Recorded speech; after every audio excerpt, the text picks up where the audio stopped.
Do you know what sexual dimorphism is? Yeah, was that just the fact that opposite genders of a species have different physical traits? Yeah, that's right. Diverging in the physical, other potential traits Sure, as well in but males and females. they diverge in terms of traits Yeah. with regard to gender. So it's a truism to say that there are many animal species where the male of the species has like bright colours Yeah. or whatever to attract females. Yeah. And it tends to be the males more often, and they also... Peacocks. Peacocks, for example. Yeah. Peacocking. And... Dolphins. What?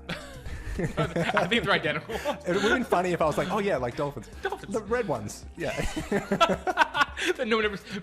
You know, like bees? They're like, most bees you see are female because they do all the gathering, right? And the men stay back in the hive. There could be other animals where you'd be like, yeah, dolphins. You'd be like, what do you mean? You're like, oh, dude, no, you've only ever seen gray dolphins because that's the women, and the women are the only ones you ever see. The men are far deeper and are not nearly as social, and they're bright red. Yeah. They don't even live in the sea. But they're lobsters.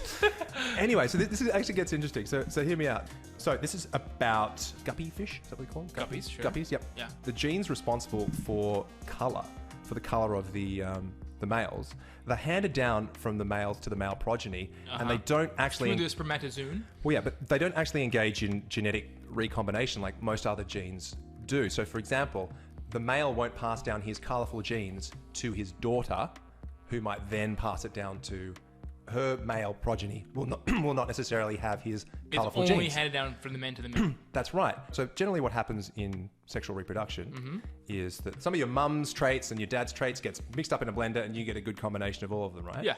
Now, Or a bad one. part of the chromosome that is responsible for these spots, yellow spots, whatever the colourful thing is, it basically goes straight down from the father and it doesn't engage in this recombination thing. So it seems like it's fairly innocuous, right? But I guess what it means is that the females do not actually pass on any of those colourful male traits Yeah, right. in their lineage because they don't actually have them in their genetic code.